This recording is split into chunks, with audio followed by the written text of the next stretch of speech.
Hey everybody, welcome back to my channel. My name is Jen. Here we talk about everything lifestyle, sister locks, and career. So today I want to talk about my sister locks. I thought I should share with you guys some things that you should consider before getting sister locks installed into your head. Okay. Now this is something that you should not take lightly. This is something.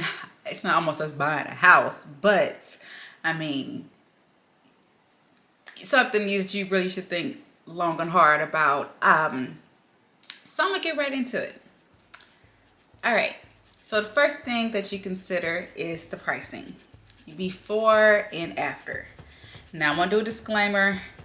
These considerations are no set formation. It's just random.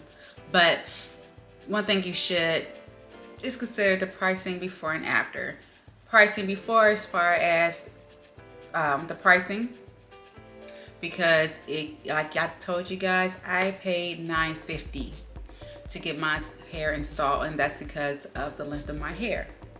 But also afterwards, you need to consider how much you want to pay, or how it is what it is, because inflation is going to be there, especially if you have your hair for a long period of time.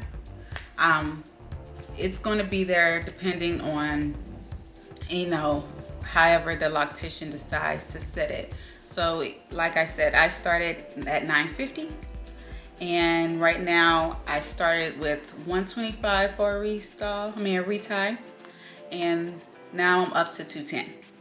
So those things that you should consider, and that's every 6 weeks for me, but it also depends on your hair texture. So that does play a big part as well. Okay. All right. So the next thing, if you want to cut your hair, consider if you want to cut your hair to start your sister locks. Now that will help with pricing, but also if you cut your hair, are you going to want to deal with the shortness or the extra ugly phase, that however you want to call it. Some people do cut off their relaxer. Some people rock their relaxer with the installment. Some people do that. I have seen it, but you can cut your hair if you like to. That's something to consider. It will help on pricing, but the downside of it, you may have less to work with for the time being. Now, if you're somebody that wears a lot of protective styles like a wig, then no problem. I had a girlfriend that during her ugly stage, she wore a wig like it was nothing. Hey, I commend her on that one, because you did not know what was going on until she took it off. So she was able to go through that. So that was a good thing. Another thing is your texture. Consider if your texture is right for sister locks. I know that may sound a little weird, but with your texture, it could be as far as rotation that the loctician would use. It can determine how long the in-between of your sister locks that can be, because that can be up between 4 to 6 weeks just off your texture. So it's a whole bunch of things that you want to think about, because I know that mine, with my hair being loose in the front and it's tighter in the back, I know that gave me a little issues for a little while. So that is something to consider if you want to go through those woes. I know, especially because with your texture, you will have to braid and band. Braid and band just to shampoo your hair.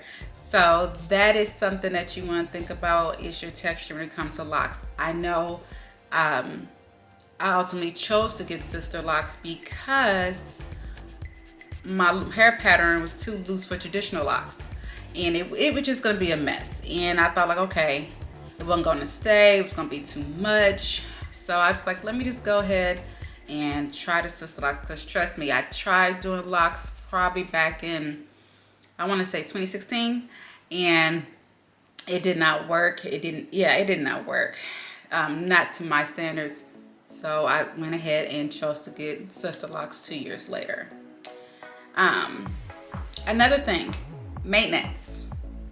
Maintenance is a big thing that you should consider if you want to do a loctician. If you, as far as washing your hair, because you do have to braid and band. I mean, we have to do it for a very long time.